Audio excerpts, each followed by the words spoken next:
Rachel. Dahlia.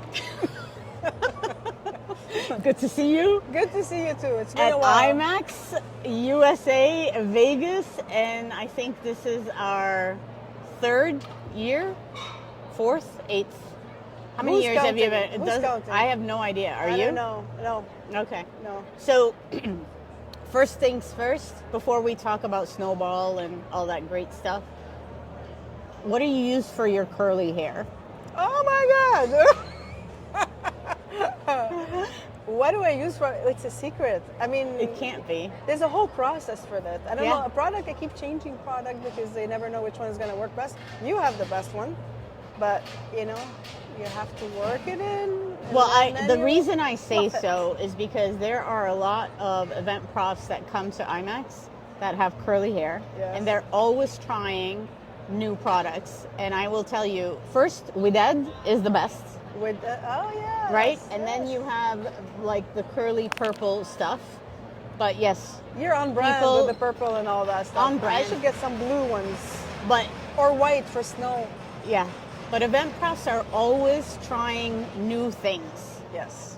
And so it gets me thinking, they're always trying new things also for marketing events and marketing content, and they are not satisfied with like KPIs and with results and with all of the numbers that they keep looking at. So let's talk about Snöball, one. Second is vanilla KPIs and KPIs that are BS, and then the real KPIs. How about that? So talk about Snöball. Snöball. What is Snöball? Everybody asks. It's snowing in Vegas today. Well, Snöball is a peer-to-peer marketing influence that attracts people to events by word of mouth, scaling word of mouth, and amplifying events and amplifying brands and getting more butts and seats. Cool. And so when we talk about trying to get more people to butts and seats, eyeballs, when we Eyeballs. talk about more attention, for example, Yeah.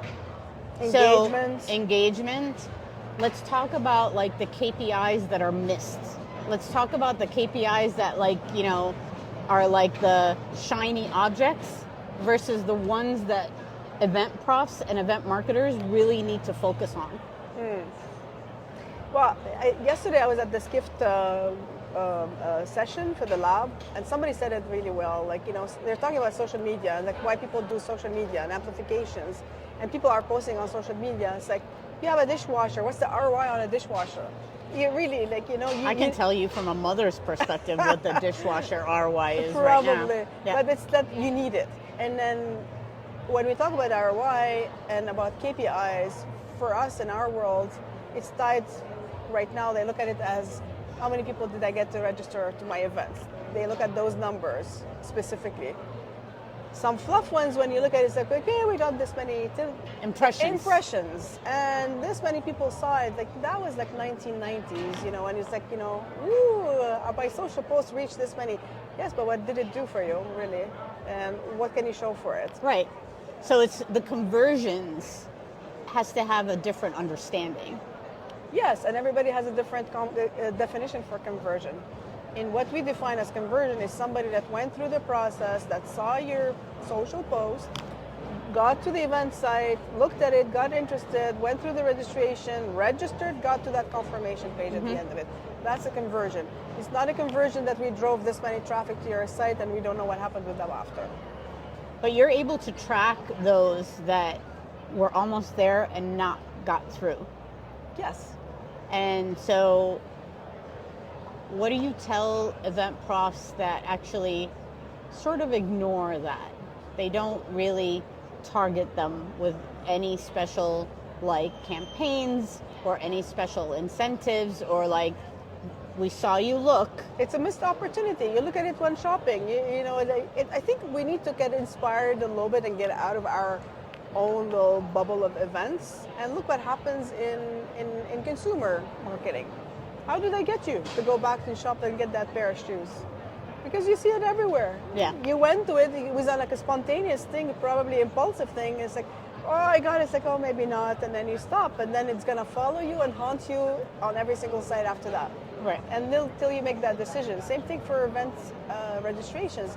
If they got that interested and got through that door and they backed out for who knows what reason it is, it's a chance to kind of bring them back. So dedicated campaigns specifically for that. So that's where data and analyzing what you do and trying different things comes in, because you need to see what's working and keep an eye and keep an ear of how your audience are interacting to your message, what message and what activity and activation is getting you the most results. Mm-hmm. And based on that, do more of that, less of the ones that are less performing for you. So what, in your opinion, well, we're going to wrap this up. In your opinion, what is something at an event that is the least promoted or promoted in the wrong way and sort of neglected, other than curly hair and content? Yeah. Content. There's during or after the event?